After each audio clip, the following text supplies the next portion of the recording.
Olá, meus irmãos, graça e paz, excelente dia, que Deus continue nos abençoando, nos protegendo e nos dando da sua graça.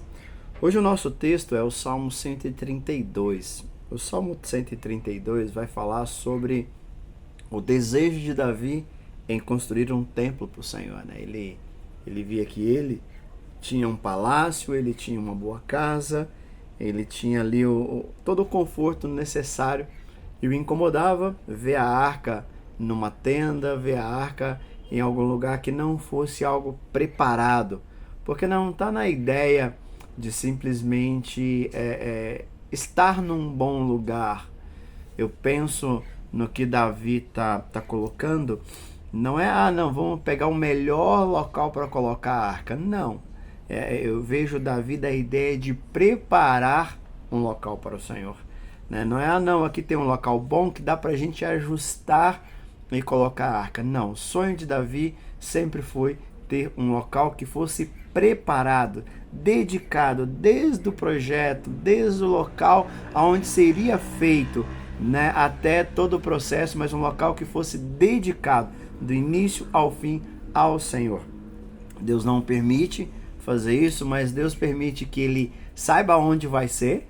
Ele vai lá e compra o campo chamado Campo de Araúna, ele sabe onde vai ser, ele compra o lugar, ele já deixa o local separado, Deus deixa ele para fazer a planta do templo, ele faz toda a planta, toda a questão, ele levanta praticamente todo o custo, todo o recurso para a construção. Então nós percebemos que Davi prepara tudo isso para que o templo fosse feito, para que o local de adoração a Deus fosse feito da melhor forma possível, que era o templo, que se tornou um símbolo, se tornou um local da adoração ao Senhor.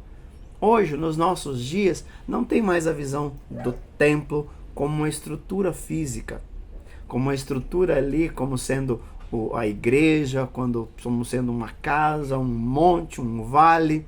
Nós não temos mais isso. Por quê?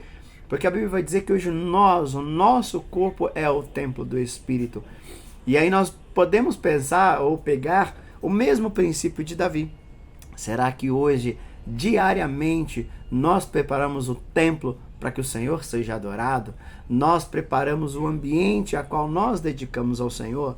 Alguns tiveram a oportunidade de já nascer num lar cristão e sendo preparado por toda uma geração, por toda uma vida, para ser um local de adoração ao Senhor. Muitos de nós nos encontramos isso, onde muitas vezes o nosso corpo, a nossa mente, a nossa vida foi dada a outras situações, mas em determinado momento o Senhor nos encontrou, o Senhor nos resgatou e hoje nós dedicamos a nossa vida para o Senhor.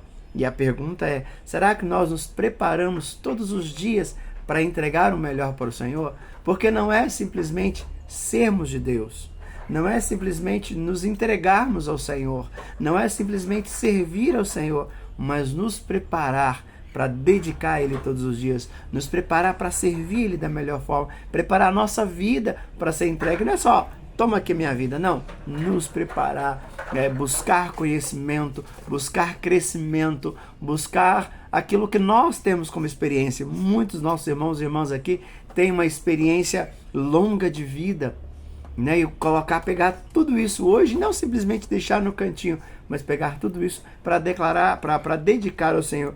Porque o versículo 12 do Salmo 132 vai dizer: se os seus filhos forem fiéis à minha aliança e os seus testemunhos e aos testemunhos que eu lhe ensino, também os filhos deles sucederão no trono para sempre.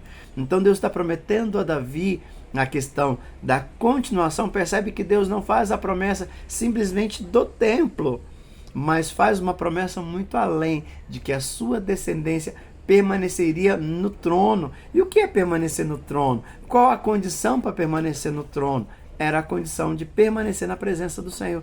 O que significava estar no trono? É estar na presença do Senhor, sendo direcionado, sendo guiado, sendo instruído por Deus, assim como foi Davi, assim como foi Salomão e alguns outros reis que depois vieram, depois de Roboão e toda a história que depois vai desenrolando.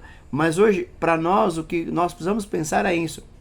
Queremos os nossos filhos na presença do Senhor, queremos a nossa vida no altar do Senhor, queremos os nossos filhos também. Para isso nós precisamos estar. E como que está essa preparação de nos dedicar ao Senhor todos os dias, de poder entregar a nossa vida? Então podemos pensar, lendo esse texto, pensando no templo, mas pensando agora no templo que somos nós. Pensamos que Deus, no versículo 13, diz: o Senhor escolheu Sião, o Senhor escolheu a nossa vida para ser o seu templo da adoração. E que possamos ser esse templo que adora o Senhor de uma maneira poderosa, no nome de Jesus. Amém, irmãos? Deus abençoe a todos em nome de Jesus.